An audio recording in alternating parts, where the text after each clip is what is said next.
আমাদের সবজিগুলো রান্না হয়েছে দেখেন বন্ধুরা, কত সুন্দর হয়েছে। দেখেন ডাল রান্না করেছি। আসসালামু আলাইকুম বন্ধুরা, আজকে আমরা ডাল রান্না করবো। এই যে কালাইগুলো আমরা ধুচ্ছি, এই কালাইগুলো ভালো করে ধোবো। ধোয়ার পরে আরেকটা ধোয়া দেবো আমি। কালাইটা ধোয়ার পরে আমি এই যে তেল দিলাম, তেল দিয়ে ভেজে নেবো। কালাইটা ভালো করে ভেজে নেবো। তো ভেজে নেওয়ার পরে আমি পানিটা দিয়ে দেবো। আমার শেষ, আমি পানি দিয়ে দিচ্ছি। এখন আমি পেঁয়াজটা কেটে নেবো। এই পেঁয়াজটা কেটে নিয়ে আমি ডালে দেব।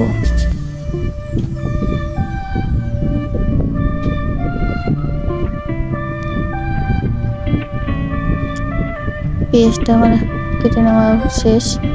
মরিচটা কেটে নেবো।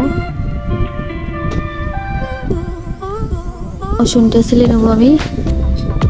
ছিলে নেওয়ার পরে আমি এগুলো আমি ডালে দেবো। সব যে ডালে দিচ্ছি, মরিচটা দিয়ে দেবো, পেঁয়াজটা দিয়ে দেবো। পেঁয়াজটা দিয়ে দিলাম। আলুগুলো আমি ভাজবো।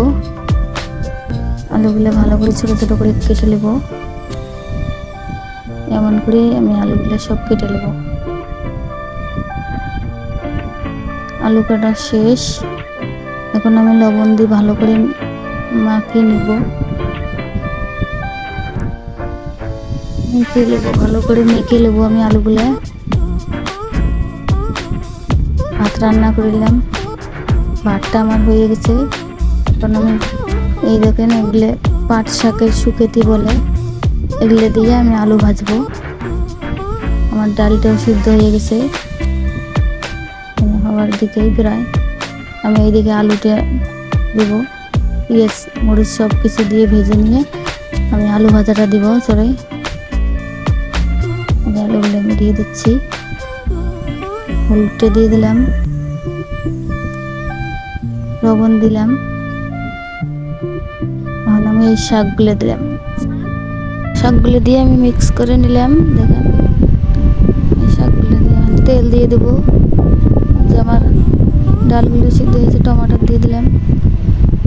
টমাটো দিলে লবণ দিলাম। এখন আমি নেমে নিচ্ছি। এখন ডালটা গোটা দেব। এমন করে আমি ডালটা ভালো করে নাড়াচাড়া করে নেব। একটু হলুদ দিলাম।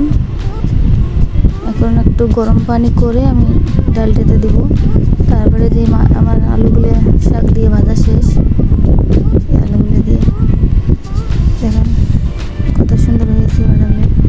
আমি এখন গরম পানি দিয়ে দিলাম ডালটা।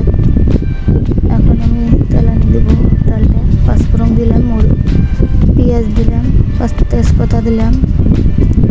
এখন যে আমি গরম মশলা গুঁড়ো দিলাম অল্প একটু। আমি বাগার দিলাম ডালটা, জিরের গুঁড়ো দিয়ে দিলাম। এখন আমি ডিম ভেজে নেব। যে ডিমগুলো আমি ভেজে নেব।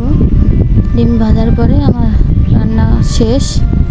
আমাদের যদি ভিডিওটা পছন্দ হয় বন্ধুরা, আমাদের শেয়ার করেন, কমেন্ট করেন, আমাদের পাশে থাকেন।